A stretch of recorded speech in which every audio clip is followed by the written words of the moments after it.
La famille, j'espère que vous allez très bien et je suis très content de vous retrouver sur la chaîne pour cette nouvelle vidéo avant match Girona Real Madrid. Je suis un petit peu décolleté, c'est normal, je voulais me comporter en un mec chill.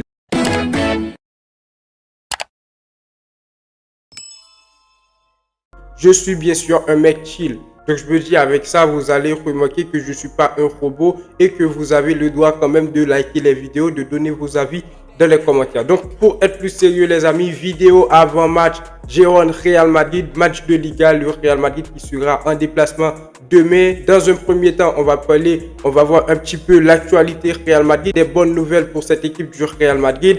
Après, on va parler de l'adversaire, on va parler du Real Madrid, de Kylian Mbappé. Je vous donnerai mon 11, le 11 qui pour moi peut battre cette équipe de Girona pour donner les 3 points à cette équipe du Real Madrid. Et comme d'habitude, on va terminer avec la partie pronostic. N'hésitez pas, comme je vous dis bien, de donner vos avis dans les commentaires, de lâcher le petit pouce bleu. Actuellement, je suis en mode chill. Donc, n'hésitez pas, comme je vous dis bien, abonnez-vous si ce n'est pas encore fait, le petit pouce bleu. On est parti pour cette vidéo. Let's go!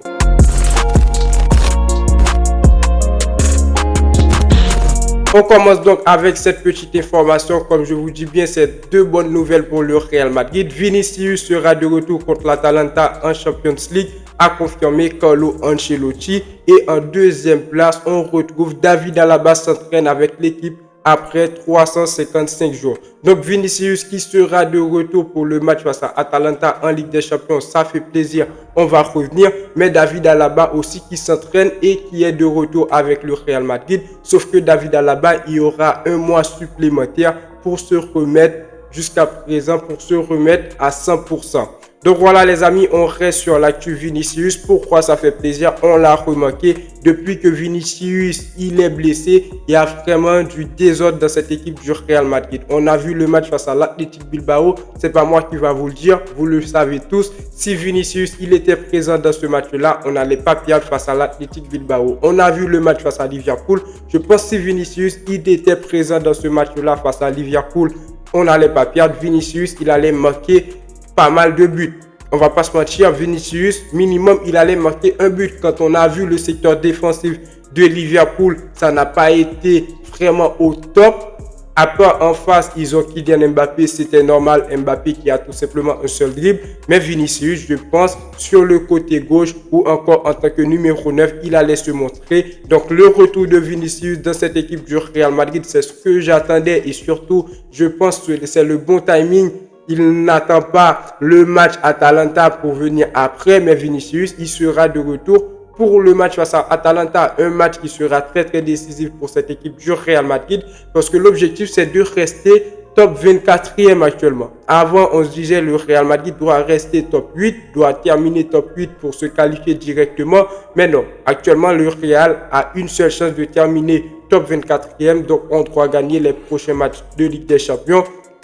Et avec ça, on sera donc dans les barrages. Et avec ça, on peut espérer que le Real Madrid va passer. Pourquoi pas gagner la Ligue des Champions. Mais si Vinicius, il n'est pas de retour face à Atalanta et qu'on perd face à Atalanta, on perd les prochains matchs de Ligue des Champions, on ne peut pas espérer gagner la Ligue des Champions. On serait donc éliminé. Après, comme je vous dis, deuxième information, David Alaba, il aura besoin d'un mois pour se mettre à 100%. Je suis très très content parce que ça fait déjà pas mal de jours, pas mal de mois, depuis David Alaba, il n'a pas joué avec cette équipe du Real Madrid. Donc j'espère le meilleur pour lui et qu'il sera de retour au top de sa forme les amis. Maintenant on passe à l'avant-match. Le Real Madrid qui va affronter Girona ce samedi à 21h heure française. On commence déjà avec le contexte. L'objectif du match les amis, c'est que le Real Madrid reste derrière le Barça avec un point d'écart et un match en retard. Le Real Madrid qui avait la chance de passer devant le Barça avec tout simplement une victoire face à l'Athletic Bilbao et espérer gagner le match en retard qui serait face à Valence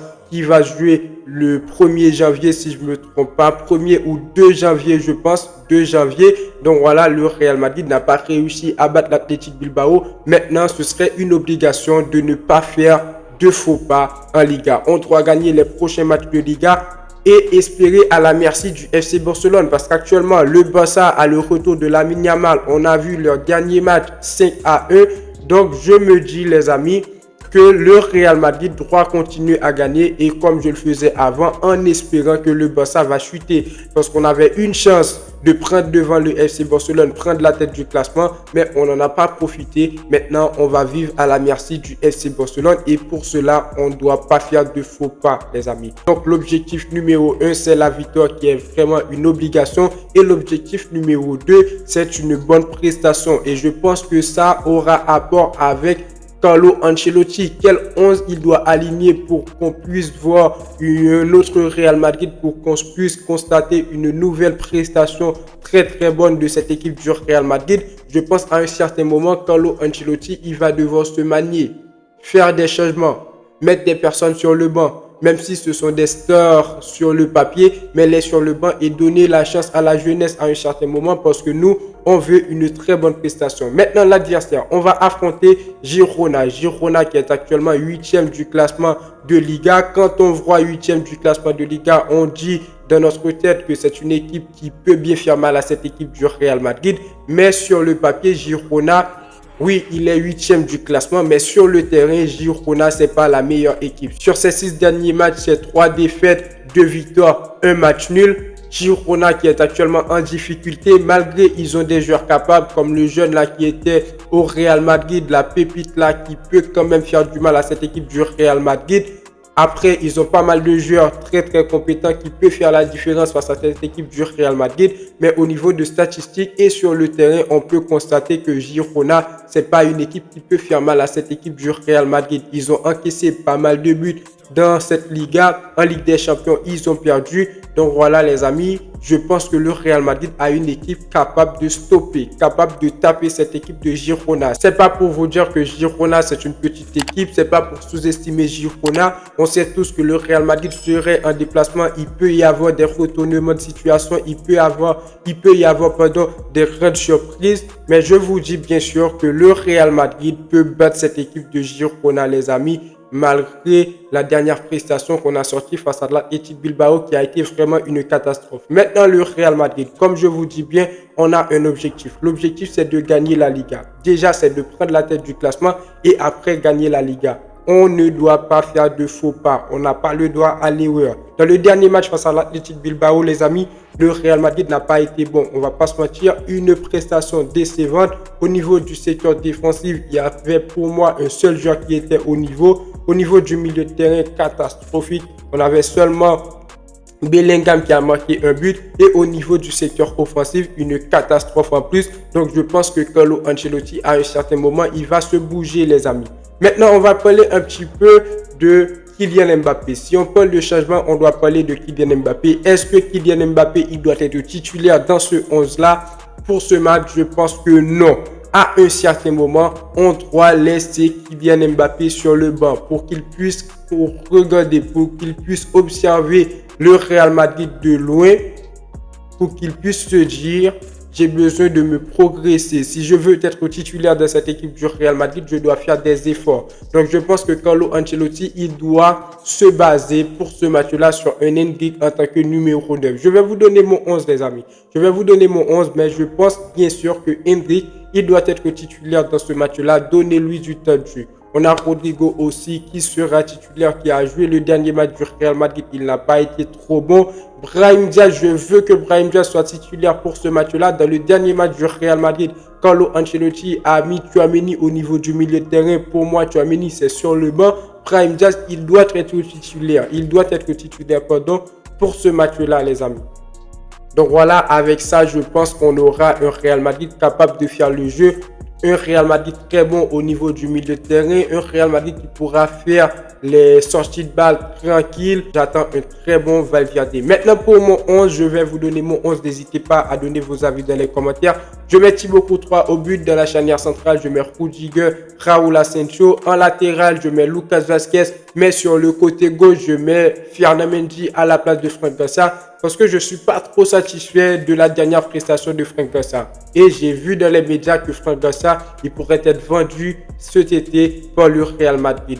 On va revenir dans une autre vidéo, mais pour l'instant, je mets Fernand Mendy à la place de Franck Garcia. Un milieu de terrain où je mets Bellingham, Valverde, Arda Güler, les amis. Valverde en tant que numéro 6. Arda Güler sur le côté droit, Bellingham sur le côté gauche, les amis. Je ne mets pas de Ceballos, je ne mets pas de Tchouaméni.